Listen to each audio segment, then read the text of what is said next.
say, well, you say, what are you talking about? A presence and proximity problem. You're saying, well, God is there and God is present and God is near. Well, the problem with the presence and the proximity that we're dealing with, he goes by the name of Satan. And say, well, why do you say that Satan is a problem? Well, Satan caused a presence and proximity problem with mankind in the Garden of Eden. Don't you remember that God would always come and it said he would visit with man and he would dwell with man in the garden? That there was a relationship, that God knew where Adam and Eve was and Adam and Eve knew where God was. They had presence and proximity when they dealt with God. Now all of a sudden, here comes Satan. He wants to break up the presence and proximity relationship. Matter of fact, we're going to refer to him the rest of this day as what he is. He's a presence and proximity pirate. You know what a pirate does, don't you? They come and they rob and steal everything. He preys and he plays on people with regards to the presence and proximity of God.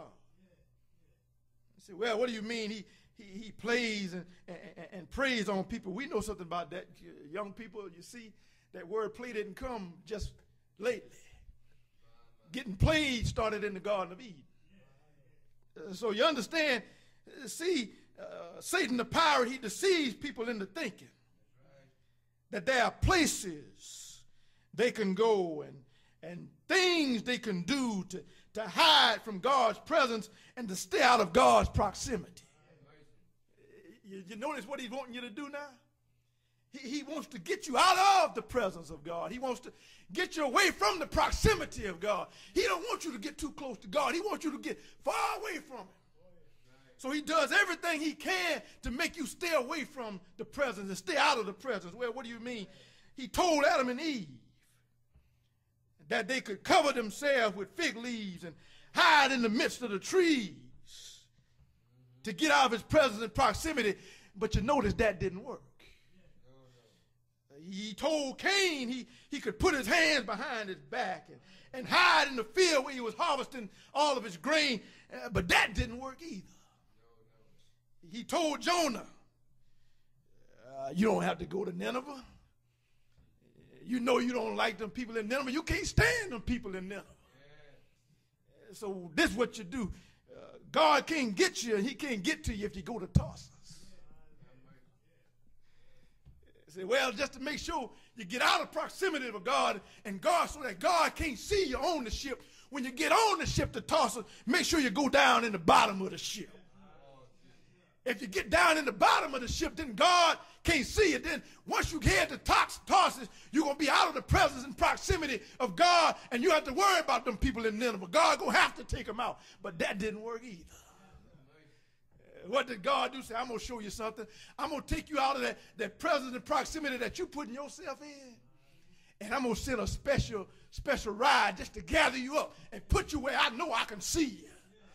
And I can talk to you. He sent a fish to make sure Jonah was going to be in the right presence and in his proximity. He put him down into the sea where he can talk to him. And what happened was Jonah got into his presence in the fish and was in the proximity of God. He said, well, God can get to him. He spoke to me even in the sea. God got through talking to him. He put him on the bank, and Jonah made a beeline to Nineveh. Say a trip there would only take a few days. It only took him a day or so to get there. Look at this. You think he finished? He didn't just do this in the Bible days. That pirate is still working today. He told us we could slip away when it was dark. All of us have gone through that. If not gone through, we sure have thought about it. You can slip away, sneak out in the darkness. When mom and daddy go to bed, you can sneak out in the darkness. Nobody will see you. Nobody will know about it. God won't even see you. You can go to the clubs out of town where nobody knows you. You can sit in the dark corner where nobody will see you. You can hide in a secluded room and stay out of the presence of them Christian folk and God won't see you. You notice how the devil messes with you? You know what the devil tells people? And what he tells sinners? If you're not in the presence of them Christian folk, if you're not around them preachers, you know God can't see you. So when that preacher comes, or when them Christian people come, you got to act right because God can see you then. You know the devil tells people that, don't you? And a lot of people say, well, look, God ain't in the club. God ain't even going to come near the club. You can hide in that table in the dark. He won't see you. God can only see you in the daytime. God don't deal with nobody at night. You know you can't see nobody at night. You know in the club you can't see nobody in the dark. God can't see you. If mom and daddy didn't know you were gone, how God gonna see you? Nobody can see anything in the dark. You know what it's like when they say it's like country black and country dark. You can't see your hand in front of your face. God can't see you. That's what the devil tells you. But I'm here to let you know that doesn't work. God can see. Matter of fact, John wrote this. There's going to be a time that the devil going to continue doing this even until the end. He's going to do it with every generation, the past generations and the ones to come until the end. The Revelator wrote this in Revelation 6, 15 and 17. This is what he said. He said, when Jesus makes his return, and you've heard the deacon and Reverend Turk and everybody saying he's coming back. And you notice this is what John said. He said, the kings of the earth and the great men and the rich men. You notice who he called it out first? All those folks in authority. The kings of the earth, the great men, the rich men, the chief captains, and the mighty men, and every bondman and every free man. Look what he said they're going to do. They will hide themselves in the dens and in the rocks of the mountains. And they're going to say to the mountains and to the rocks, fall on us. Hide us from the face of him that sitteth on the throne and from the wrath of the Lamb. For the great day of his wrath is come. And who shall be able to stand? And the Revelator said, that won't work. Why won't it work? Because the rock's going to be hollering, hide me. The mountain's going to be saying, hide me. So just imagine you trying to hide under the rocks and the rocks trying to hide under you.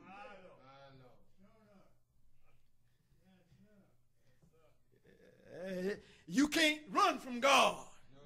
You can't hide from him. He said, I'm here, I'm there, I'm everywhere. Now the questions that continue to be posed by every generation, not just you and I, but people in the past, and there's going to be those that come after us going to ask the same question. And they're going to say this, they're going to say, can anyone explain the reason why what we did and thought would hide us from the presence and proximity of God, why didn't it work? Why doesn't it work? And why won't it work? How is it that in the world does God know and see what we tried so hard to hide and keep from him? How can God know all this? Remember all the preachers used to say this, and no Reverend Turkey and all of them remember, and he would start preaching and you say, well, children, don't look at me funny. I don't know what you did last night, but the Holy Ghost knows. Sometimes they would say, well, Rev, you're getting in my business now. Then some of the young folks say, well, now you're getting in my Kool-Aid. But he said, I don't know what you did last night, but God knows. And say, well, the Holy Word indicates that there are no places that a person can go, and there are no things that a person can do to prevent them from being in the presence and proximity of God. As hard as the devil tried to get them away, as hard as he tries to get us away, you still can't get out the presence and proximity. Elihu was, one of Job's friends was sitting there talking to him. And it was a case where the devil was trying to get Job out of God's presence and proximity. And how do you know it? He said, well, give him to me. Let me have him. I'll make him cuss you to your face. Knowing if he did that, he would no longer be in the presence and proximity of God. But Elihu said this in Job 34, 21 and 22. He said, for his eyes are on the ways of man, and he sees all. You notice he didn't say some. He sees all his steps.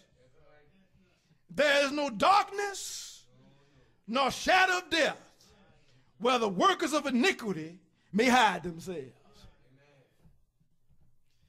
You notice what the devil tells people too. It's funny how that suicide thing kicks in. The first thing he tells me is presence and proximity again.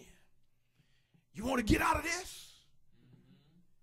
If you kill yourself, you'll be away from all of that. You won't have no more problems. But let me show you something. Those folks have taken their own lives, thinking they were getting out of the presence and proximity. And look what David said. Look what David said in Psalm 139, 7 and 12. He said, and he put it this way. He said, where can I go from your spirit? Or where can I flee from your presence? If I ascend into heaven, you are there. If I take my bed in hell, behold, you are there.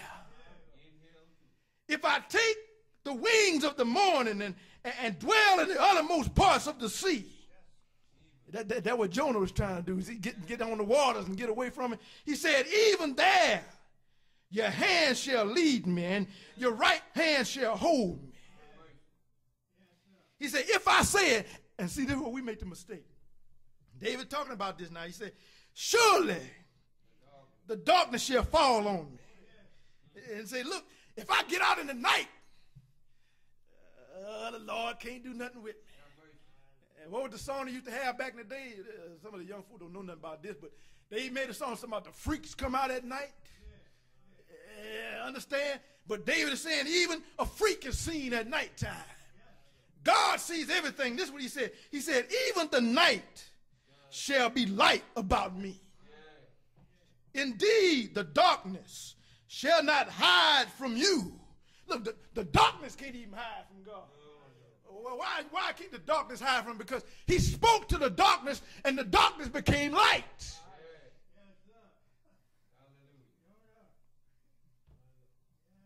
But the night shines as the day. The darkness and the light are both a light to you. Now, see, the devil game just got messed up. Remember when the army came out with the night vision glasses? Y'all remember that, don't you? When they came out with the goggles, they said, well, pilots can't fly at night because they can't see at night. And the man invented the night vision goggles where it looks like night just like daytime. And so God said, let me show them something. They think I can't see. They think nobody can see it. Now, let me show. I'm going to let man invent something that shows you that he can even see in the nighttime. Matter of fact, he can see you better in the nighttime with those glasses than he can see in the daylight. Matter of fact, he going to wait till it get dark to come at you, because when it get dark, he can see so well, it's just like it's daytime. And you notice now, a lot of times, armies don't fly and don't fight in the daytime. They come at night. Because if they don't have night vision goggles to see, they don't know what's coming at them. Jeremiah recorded what God himself said. God spoke it. In his 24th verse, he said this. He said, can anyone hide himself in secret places that I cannot see him? Do not I feel heaven and earth? God saying there's no crack, there's no crevice, there's no place. Now no, my